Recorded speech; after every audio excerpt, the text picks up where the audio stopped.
My name is Elijah Rains, and I never thought I'd survive. Not just the flood that drowned my street, my house, my breath, but the silence that followed. The silence that still rings in my ears even now, like a bell no one else can hear. You see, it wasn't the water that terrified me. It was what I saw after the water. What I heard in that place where breath and heartbeat no longer mattered. I never thought I'd come back from that moment, because when the water closed over me, when the light disappeared from the sky, I didn't fall into blackness. I fell into fire. Not fire that burns the skin, but fire that reveals the soul. There are things I was shown. Things that I still cannot say aloud without trembling.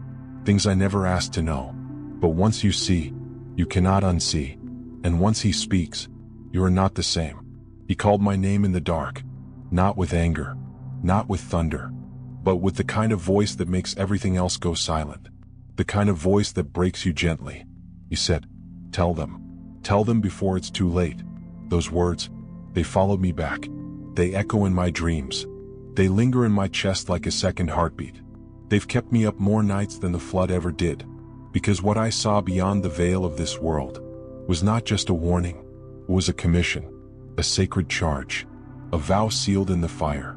Even now as I speak these words, I feel the weight of that moment pressing on my ribs. Not fear, not shame, but a holy urgency. There are truths I carry that don't belong to me.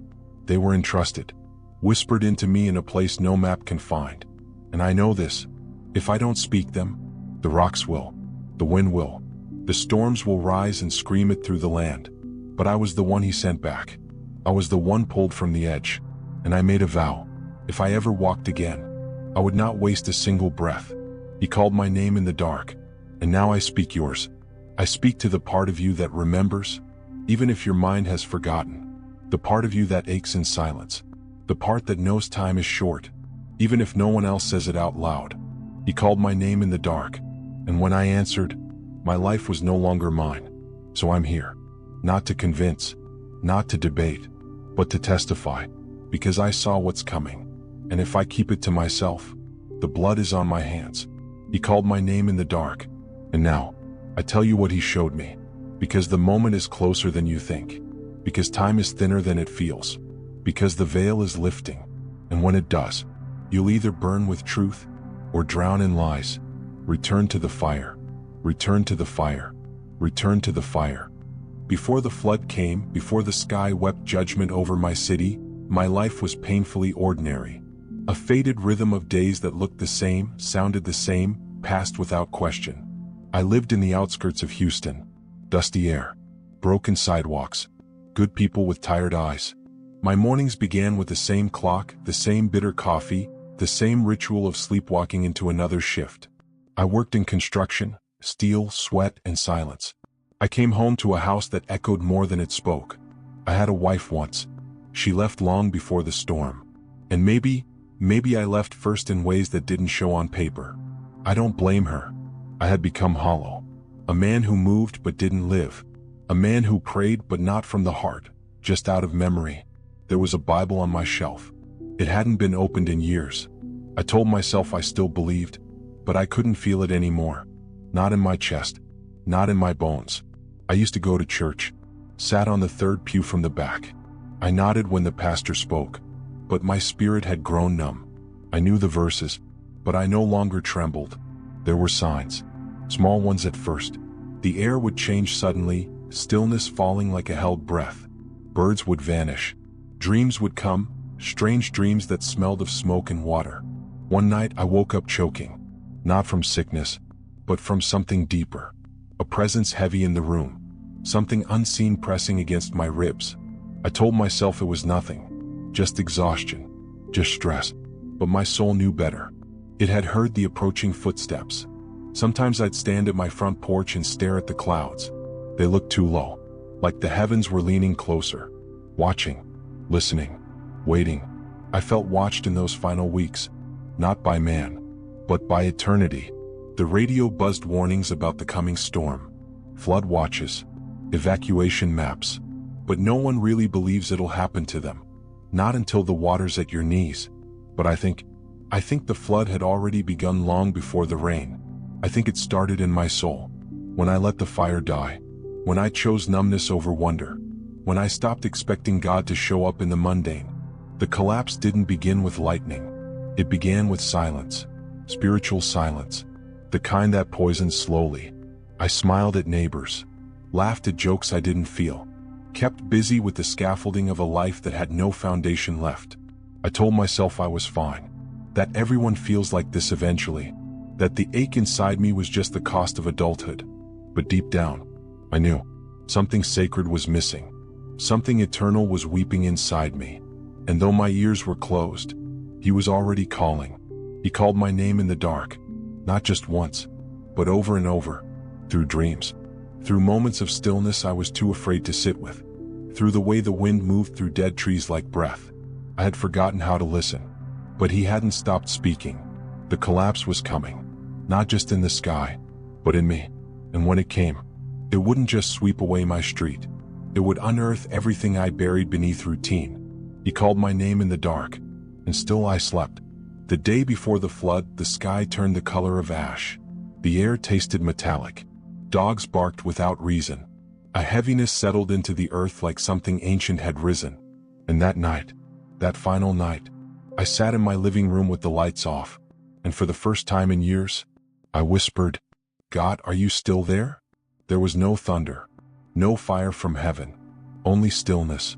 And the whisper that I now know was Him. A whisper that said, "Prepare." But I didn't understand. Not yet. Not until the storm came. Not until the water rose like judgment from the belly of the ground. Not until I lost my breath and found His. He called my name in the dark, and in my sleepwalking, He was already building the altar. He was already lighting the fire. He was already preparing the moment when He would break me to awaken me. Return to the fire. Return to the fire. Return to the fire. Because the flood was never just water. It was mercy, disguised as devastation. And I was about to drown, not into death, but into truth. The flood didn't roar. It crept, like a serpent slithering through the seams of the earth. Quiet, deliberate, ancient. By the time the news anchors called it a disaster, the water had already made a covenant with the streets. I remember that morning. The sky hung too low. Clouds like bruises smeared across the horizon. The wind whispered like it knew a secret I wasn't ready to hear. Rain came steady, a rhythm at first, harmless, familiar. But then the rhythm changed. It became a drumbeat, then a warning, then a verdict. I watched from the porch as the gutter overflowed, then the yard, then the road. Water was rising, not falling. It was as if the ground itself was giving birth to it. They said evacuate, but I stayed, not out of courage, out of numbness, out of the illusion that tomorrow would come like it always did. I packed a bag, phone charger, a change of clothes, left the Bible behind. And that haunts me. The water rose faster than panic. It rushed in through the back door, then the front. I stepped into it barefoot, cold, murky, rising like judgment made liquid. I tried to drive. I really did. The truck stalled 3 blocks down, already half submerged. I opened the door and stepped into a river that wasn't there an hour before. People were screaming somewhere, but it felt like another world. Everything was muted, as if God had turned the volume down on earth. I made it into a gas station, 2nd floor, broken glass, the smell of diesel and fear. Water kept rising, carried dumpsters like toys, lifted whole lives and swept them away in seconds. Then came the moment, not with thunder, not with drama, but with a stillness that froze time. A window cracked, water exploded inward, and I was pulled under like a secret being buried. My lungs screamed, my hands clawed at nothing. The world turned blue, then black, then something else. There is a moment when the body surrenders, not because it wants to, but because it must. That moment came quietly. No fireworks, no visions, just breath, fading. Then silence, total, terrifying, sacred silence. I felt my fingers loosen. I felt my heartbeat slow. I felt the weight of the world slide off me, like an old coat. And then, I was above the water, above my body, suspended in a kind of presence I still can't name. I looked down and saw myself, face down, in a swirling chaos of flood and debris. But I wasn't afraid. I wasn't even sad. I was free. Not free like vacation. Not free like floating. Free like every burden I ever carried had been peeled from my soul in one divine motion. Free like the breath of God himself had exhaled me from time. He called my name in the dark, and I turned toward the sound. It wasn't a sound like thunder or music. It was a knowing, a gravitational pull from the center of the eternal. My eyes, though I had no eyes, began to see, not light, not color, but truth. Truth in the shape of presence. Truth in the temperature of love. Truth in the silence that wrapped me like a warm robe. I felt known, completely, utterly, painfully, wonderfully. All my secrets laid bare. All my shame undressed. All my questions already answered. Without a word, there were no accusations. Only recognition. Only mercy. Only the terrifying beauty of being fully seen and still welcomed. And I wept, not from sorrow, but from the sheer weight of being loved that deeply. After running so far, he called my name in the dark, and I followed. The water had taken my breath, but heaven had given me sight. I didn't want to go back. I didn't want to return to gravity, to pain, to the body that lay beneath the current. But even in that sacred space, obedience had a voice, and the voice said, "You are not finished." Still I lingered, suspended in the hush between two worlds, watching, listening, becoming. I knew I was no longer on earth, but I hadn't yet reached heaven. I was in the threshold, the sacred in-between, where the veil is thin, and truth walks unclothed. And in that place, I was shown things I will never forget, things I cannot unsee, things I was sent back to carry, not for myself, but for you. Because this is not just my story, this is your invitation. Return to the fire, return to the fire, return to the fire, before the waters rise again. There are no words in our language for what came next. There are only echoes, flickers, shadows of a place too holy for flesh to remember completely. But I will try, because I promised. When I crossed over, it wasn't like floating upward. It was like being drawn inward, as if I was no longer moving through space, but through understanding. The veil dissolved, not with sound, but with stillness. And suddenly, I was inside something vast and alive. It wasn't a sky. It wasn't a room. It was a realm. A reality that wrapped around me like light wearing skin. Everything shimmered, not with brightness, but with meaning. Colors I've never seen, moving like thoughts across the horizon of eternity. The air, if it could be called that, was thick with presence. It hummed with a silence that sang. Not music, but memory, sacred memory. As if the atmosphere itself remembered me, before I ever knew myself. He called my name in the dark, and now the dark was gone, replaced by something older than time, yet more tender than breath. There were others there, souls I suppose, not as we look here, but as we truly are. They didn't speak, they didn't need to. Recognition passed between us like light skipping across water. Ancient familiarity, not of faces, but of essence. We had all come from the same fire, and though I had never met them on earth, I knew them, knew their ache, knew their beauty, knew their becoming. One of them looked at me, or perhaps through me, and in that gaze, my whole life was laid bare. Not in judgment, but in gentleness. There was no shame. There was only understanding. Every mistake I ever made, every selfish prayer, every secret wound, was cradled in love, not excused, but healed, exposed and healed in the same breath. I wasn't being punished. I was being purified. I wept without tears, because how can you not, when you are known so completely, and still held in compassion? He called my name in the dark, and now I stood inside that calling. I felt no time, no fear, no regret. I only felt belonging, not to a place, but to a person, to a presence, to the one who had written my name in flame before the world began.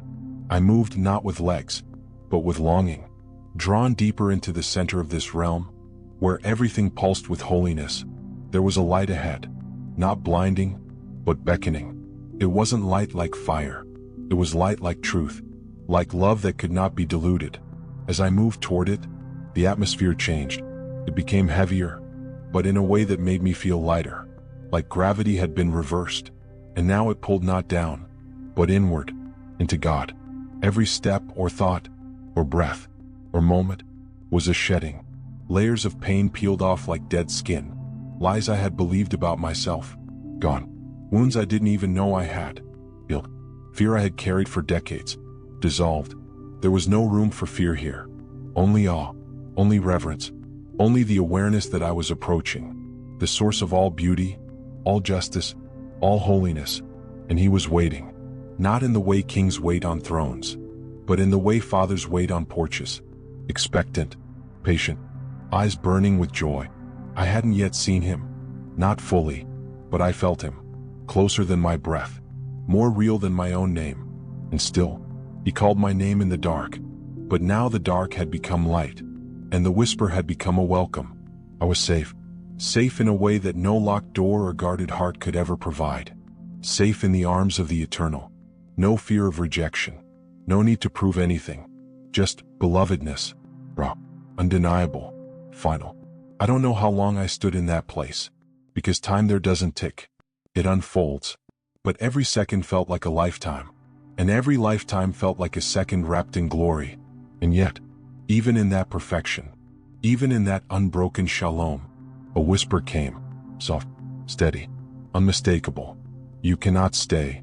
And though my spirit begged to remain, I knew why I had come, not to escape the world, but to return to it, to bring fire to a generation, drenched in deception, to carry back not just memories, but mandates, to remind the sleeping, that the veil is thin, the hour is late, and the fire still burns. He called my name in the dark, and now I carry that name like a torch, not to boast, but to burn. Return to the fire, return to the fire, return to the fire, because he is waiting, still, right where you left him. And then, he came, not with thunder, not with flashes of light or the splitting of skies, but with stillness. Stillness so thick it felt like eternity holding its breath. There was no procession, no sound of wings or roaring flame. He didn't announce himself. He simply was. He was there. And in that moment, I knew I was no longer near the presence of God. I was in it, within it, wrapped in it. Jesus. I didn't see him with these eyes, because these eyes don't work where I was. But I knew him, not the way a man knows a face, but the way a soul remembers its origin. Like meeting the author of your breath. His presence was weight and wind, gentleness and glory, fire and still water. He didn't walk, he moved. He didn't speak, he revealed. Every part of him was love, not the kind we talk about in sermons, but the kind that undoes you from the inside out, the kind that doesn't ask questions, because it already knows the answers. And in his presence I felt seen, utterly, completely, terrifyingly seen. There was no hiding. No mask, no pretending to be okay. He looked at me, and in that gaze I saw everything I had ever been. I saw my mother's tears when I turned away from prayer. I saw the bitterness I nursed like a pet inside me for years. I saw every half-truth I had spoken, every moment I had stood silent when I should have spoken life. I saw the coldness I used to protect myself, and the fear I called logic. I saw it all, and still I was not rejected. I was held in truth. Held in mercy, held in a gaze that pierced and healed in the same breath. He called my name in the dark, and now I saw the one who had been calling. He spoke, but not with lips. His words moved through me, like rivers carving through stone. And he said, "You were brought here for a reason, not because I was good, not because I was wise, but because I had forgotten who I was." And he was about to remind me. Suddenly, around us, images unfolded, moments from my life. Not random but sacred. The time I gave a stranger my last $10. The night I held my dying father's hand and said nothing. The lie I told to keep my job. The time I almost prayed but didn't. The night I did. They came like waves. Not to condemn, but to reveal. To show me the weight of every choice. The ripple of every word. The power of every silence. And in that flood of memory, he whispered, "This is what love sees. This is what grace remembers." I fell to my knees, though there were no knees in that realm. I collapsed within myself, undone, and he leaned close, so close. I felt eternity brush against me like a breath, and he said it, words that changed everything. "Go back. Tell them. Tell them before it's too late. Not shouted, not thundered, but spoken with such sacred weight that my soul bowed beneath them. Tell them the hour is shorter than they think. Tell them they've mistaken comfort for salvation. Tell them I am not far, I am knocking. Tell them before it's too late. And I wanted to resist, not out of rebellion, but out of awe. I wanted to stay, to dissolve into that presence and never return. But his eyes, those eyes like oceans that remember the first light, they burned with purpose. They burned with love. They burned with trust. He was sending me, not because I was worthy, but because I was willing. Because in the moment between death and life, I had said yes. He called my name in the dark, and I answered. So now I carry this commission, like a fire shut up in my bones, like a scroll sealed to my ribs, like thunder under my tongue. And I speak it now, because the veil is thinning, because the hour is urgent, because I made a vow. If I lived, I would tell you, return to the fire, return to the fire, return to the fire. He is not far. He is here, still calling names in the dark. And maybe tonight, he's calling yours. And then he showed me the earth. Not the globe I used to see in classrooms or on news reports. Not the land of borders and highways, dollar signs and headlines. But the earth, as heaven sees it, as the spirit groans for it. And what I saw, it broke me. The planet was not spinning in glory, it was groaning in agony. The light of truth had dimmed. Souls flickered like dying candles. And beneath the noise of industry and entertainment, I could hear the slow, weeping death of faith. I saw cities glowing from the outside, but hollow inside. I saw nations feeding on each other, power devouring purity. I saw governments speaking peace, while planting the seeds of fear. I was shown the churches, not the buildings, but the hearts inside them. And my God, they were full, so full, but not of Him, full of performance, full of commerce, full of noise that had once been worship, but now rang hollow in heaven's courts. Preachers polished like silver, but cold as stone. Altars replaced by stages. Prophets traded in for influencers. Scripture twisted to fit the comfort of the crowd. And above it all, He whispered, "They have made my house a mirror, not a sanctuary." People came not to be changed, but to be seen, to be affirmed in their sleepwalking, to be entertained into destruction. And still, He wept for them, because the deception wasn't just in the pulpit, it was in the heart. The quiet belief that God was a means to more, not an end Himself.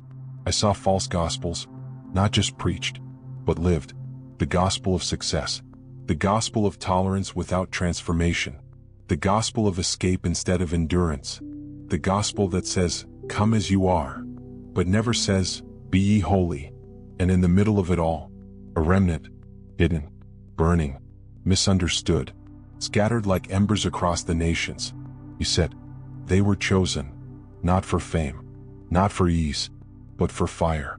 And I saw their faces, some old, some young, some poor, some powerful, but all of them carried a wound, the wound of rejection, of loneliness, of divine weight on fragile shoulders.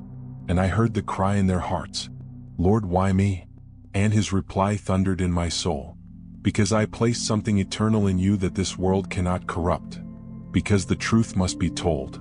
I saw lineages, bloodlines marked by heaven, but buried under centuries of lies.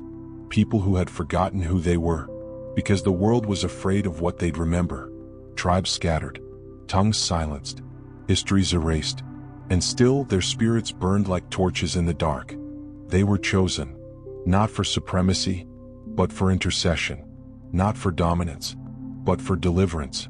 And I saw the war, not of flesh and blood, but of spirit and sound.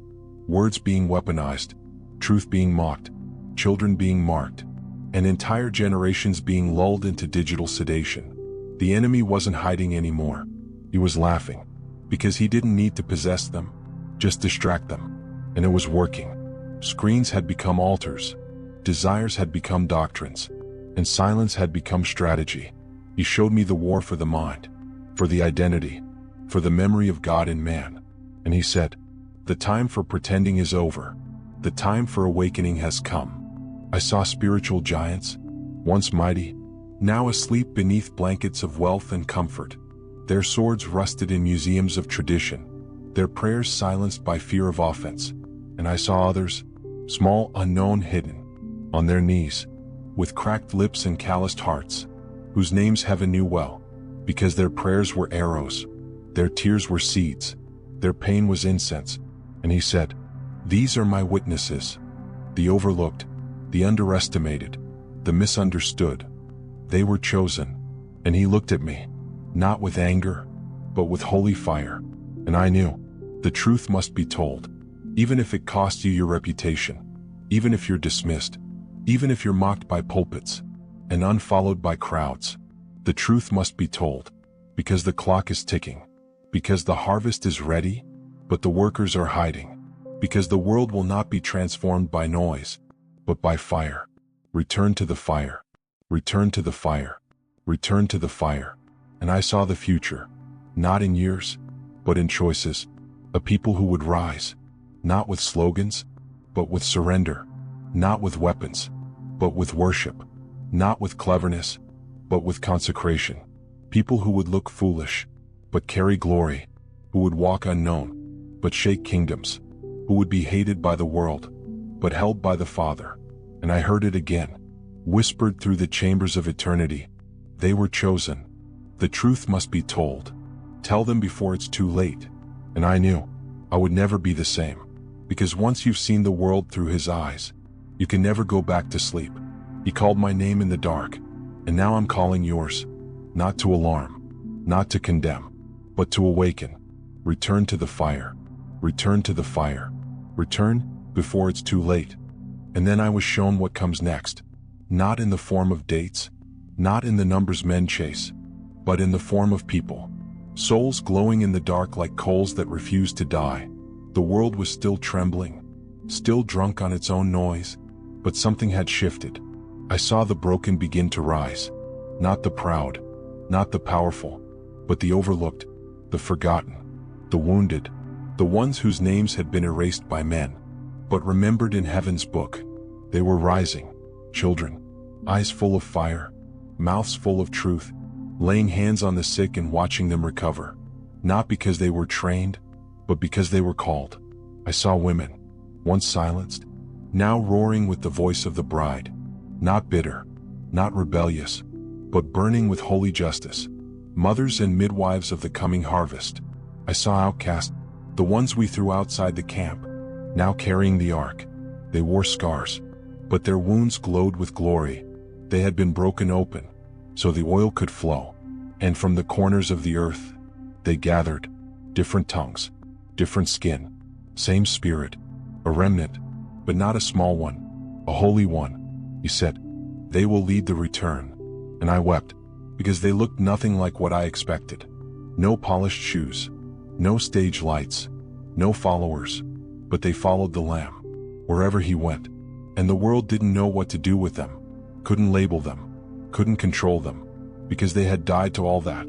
They were awake, fully awake, and when the world began to shake, and oh it will, they would not be moved. He called my name in the dark, and now he was calling theirs, not with sermons, but with fire, not with programs, but with presence. And I saw nations begin to tremble.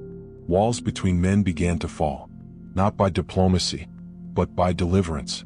Ancient rivers flowed again. Prayers once prayed by grandmothers began to erupt in their grandchildren. The veil was thinning, and heaven was touching earth, but not through systems, through surrender. He said, "Before the great shaking, there will be a final return, turning back, a groaning in the deep places of the soul." And I saw it. I saw young men laying down pornography like idols at an altar.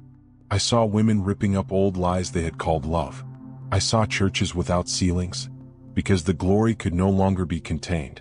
I saw tears, real tears, not the kind we cry in worship songs, but the kind that come when your whole life is undone by mercy. And I knew the revival wouldn't come through microphones. It would come through repentance. Return to the fire. Return to the fire. Return to the fire.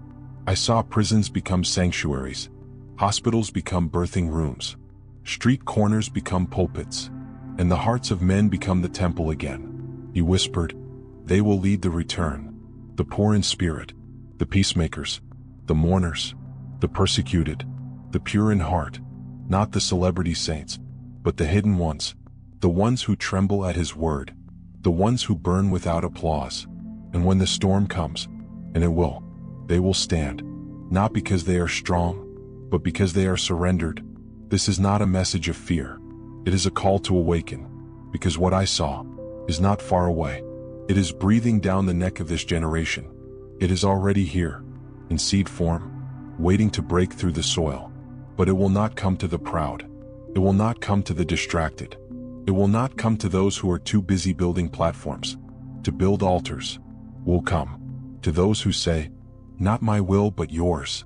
He called my name in the dark, and when I answered, he showed me who we really are, who we were always meant to be: sons of light, daughters of thunder, witnesses of glory. And he said it again, not as a command, but as a prophecy. They will lead the return. So now I ask you, are you one of them?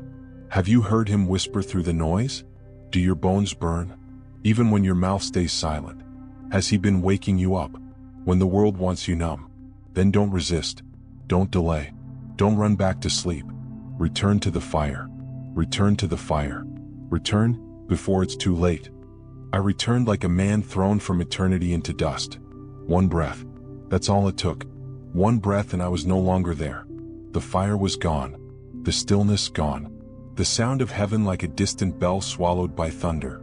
And in its place, pain. My lungs gasped. My chest seized. I opened my eyes to chaos. Sirens. Floodlights. Faces that looked like ghosts. Machines humming in a sterile room that reeked of bleach and disbelief. I was back. But not really. My body was here. But my soul? My soul was still standing in that place where truth roared and mercy bled light. Everything here felt small, thin, pale. The doctor's voice was a murmur behind glass. The nurse looked at me like I had returned from somewhere unspeakable, and I had. But how do you explain that to people who've never heard silence sing? How do you explain that death is not the end, but a door? That the man I met on the other side burned with more love than this world knows what to do with? How do you tell them that he is coming, and not slowly? I tried. Lord knows I tried. The first time I shared it, I was still hooked to IVs, my voice hoarse, my body broken. They smiled at me with pity. Hallucination, they said. Trauma. Lack of oxygen. But I knew what I saw, what I felt, what I now carried. He called my name in the dark, and now I was the echo of that call. I shared it with family. They nodded slowly, changed the subject. Shared it with friends. They listened politely, then distanced themselves. People said I was dramatic, over-spiritual, delusional. But it wasn't their rejection that hurt. It was their blindness. How could they not feel it? This urgency in the air? This holy grief pressing on the world like the belly of a storm? I would go to bed and dream of the fire again. Wake up shaking, weeping, not out of fear, but out of the weight of what I now knew. I began to notice strange things. Lights in my house would flicker when I tried to speak it out loud. My phone would freeze whenever I recorded testimony. Messages would delete themselves. Audio would distort. People would call, then vanish. There were nights I felt shadows standing at my bed, not watching, resisting, trying to choke out what heaven had planted in my lungs. I would kneel to pray and feel wind push through the room, but no windows were open. I would sit in silence and feel resistance grow like thick smoke around my head. And then the whisper started. Not from God, from elsewhere. Be quiet. No one will believe you. You'll ruin your life. Go back to normal. But normal had drowned. Normal had died in that flood with the man I used to be. I couldn't go back, because I had stood in the presence of the one who was, and is to come. I had made a vow in the fire. If I lived, I would tell them. All of it, even if they laugh, even if they leave, even if they try to silence me. He called my name in the dark, and I cannot unhear it. I cannot unknow it. I cannot carry this truth like it's optional, because it burns. It bleeds. It begs to be spoken. And the moment I realized that the resistance was real, that it wasn't just in my head, was the moment I understood. This message is dangerous, because it's true. There is a war over the testimony. There is a war over your awakening, because if the sleepers rise, if the remnant remembers, if the chosen step out of hiding, hell trembles. So I speak, not with pride, but with fire, because I saw what waits for us, because I saw how little time is left, because heaven is not casual about your soul, and neither is hell. So now I walk alone more often, but not truly alone. The same presence that held me there walks with me here, whispers when I'm weary, shields when I'm struck, burns inside me when I forget. And even now, as I speak these words, I feel the hush of that realm brushing my spirit again. I feel his eyes, watching, weeping, waiting. He called my name in the dark, and now I call yours. Awaken, shake off the numbness, tear up the contracts you sign with comfort, step out of the fog. The days of playing church are over. The storm is not coming. It's here, but so is the fire, still burning, still calling. Return to the fire. Return to the fire. Return before it's too late. Listen to me now, not with your ears, but with the trembling place behind your ribs, that place you silence when the world grows too loud, that place where eternity still whispers beneath the noise. Because what I'm about to say isn't just a message, it's a warning, and a vow, and a call. I saw what's coming, not just for me, not just for my country, but for us, for this generation, the one with fast thumbs and slow hearts, the one with access to everything, yet starving for truth. And it's not political, it's not environmental, it's not economic, it's spiritual. A shaking is coming, not the kind you can track on a screen, but the kind that splits souls open and makes the masks fall off. Everything that can be shaken will be. Everything hidden will be dragged into light, and the idols we built will burn in the fire of their own emptiness. You feel it, don't you? The tightness in the air, the heaviness in the days, the constant hum of tension beneath our smiles. It's not random, it's not seasonal, it's prophetic. We are in the beginning of birth pains, and most won't survive what's coming, not because they'll die, but because they'll be swallowed by comfort, drowned in distraction, and numbed by noise. But you're here, not by accident, not by coincidence. You were called to hear, called to remember, called to burn. He called my name in the dark, and now I'm speaking yours, not with pride, not with fear, but with holy trembling. Because if you're listening right now, if your spirit is stirring, if something deep inside you is weeping, then this isn't just a video, this is a visitation. God is knocking, and not gently. The time is now, not tomorrow, not next month, not after you've figured things out. No, return to the fire, not to religion, not to tradition, but to the living flame, the one whose eyes are like lightning, the one who weeps for the lukewarm, the one who bled so you could be free, not just from sin, but from slumber.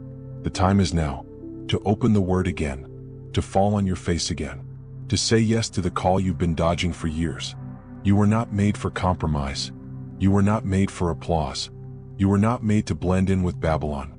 You were made to shine like fireflies in the plague of night, to carry the sound of heaven into places too dry for hope. You were made to stand when others bow, to speak when others hide, to love when others grow cold. But you must choose. The time of fence-sitting is over. You cannot live in two kingdoms anymore. Choose this day whom you will serve, not just with your words, but with your breath, your time, your tears, because the king is returning, and he's not coming back for influencers. He's coming back for the faithful, the ones who wept in secret, the ones who carried crosses no one saw, the ones who stayed awake when the world fell asleep. So I say it again, not as poetry, but as prophecy. Return to the fire. The time is now. The time is now. The time is now. Let the ashes fall. Let the idols crumble. Let the false comforts rot. What waits ahead will demand everything, but what he offers in return is worth your life. So come back, come broken, come empty, come trembling. But whatever you do, just come, before the shaking swallows you, before the silence wins, before the light in you flickers out. He called my name in the dark, and now I call yours. Don't wait for another sign. Don't wait for another revival. You are the revival. You are the sign. You are the flame. Return to the fire. The time is now. The time is now. The time is now. Obedience. It sounds beautiful when sung in songs, when written in devotionals, when preached from a safe pulpit. But real obedience? The kind that burns away your plans? The kind that sets you apart like a flicker in a sea of gray? Cost. And I have paid. You lose people. You lose comfort. You lose the illusion of a manageable life. You carry a weight that isn't yours, a fire that won't let you sleep, a message that won't let you be silent. You wake up in the middle of the night, feeling someone else's cry in your chest. You walk into rooms and feel the grief God feels for people who laugh too loud, to cover the hollowness in their hearts. You smile less, but you weep more, because once you've seen the fire, everything else feels like smoke. Once you've heard him call your name in the dark, nothing else sounds holy. He called my name in the dark, and I followed the echo through flood, through death, through revelation. And now I stand, not as a man with answers, but as a man who made a vow, a man who saw something so sacred. That silence became betrayal. And I tell you now, as I told the wind, when it tried to hush me, as I told the shadows, when they circled my bed, I will speak, because this wasn't just my story. This was yours. This was the prayer you forgot you prayed. This was the ache you tried to numb. This was the whisper behind your weariness. You felt it, in quiet moments, in long nights, in the look of a stranger who carried something ancient in their eyes. You felt the pull, the tension, the knowing that something is not right, that something holy is breaking in, that the hour is trembling on the edge of decision. You were not made to scroll past prophecy. You were not made to binge your calling into oblivion. You were made to burn, to blaze, to echo. So I'll ask you now, as the fire still licks at the edge of this moment, will you rise, or remain asleep? Will you stay safe, or step into the wind where he walks? Will you keep playing dead, or finally live like you were born for eternity? Because this isn't about religion. This isn't about trends. This is about the King, the soon-coming King. And when he returns, he will not be looking for crowds. He will be looking for flames, for hearts that burned when no one watched, for voices that cried out in the wilderness, for souls that said yes when everything screamed no. He called my name in the dark, and now he is calling yours. You can feel it, can't you? That hush, that holy silence wrapping around your shoulders even now. Let it break you. Let it baptize you. Let it mark you. Because this moment, this quiet, is not empty. It is full of choice. You don't need to understand everything. You just need to surrender. You don't need to see the whole fire. You just need to step into the spark. You don't need to fix yourself. You just need to open the door. The time is now. Choose. The time is now. Choose. The time is now. Choose. Let the silence linger. Let the Spirit speak. Let the veil stay lifted a little longer. Don't rush away. Don't explain it away. Don't scroll past this holy hush. Just listen. Somewhere, deep in the dark, he's still calling your name. Return to the fire. The time is now. Choose.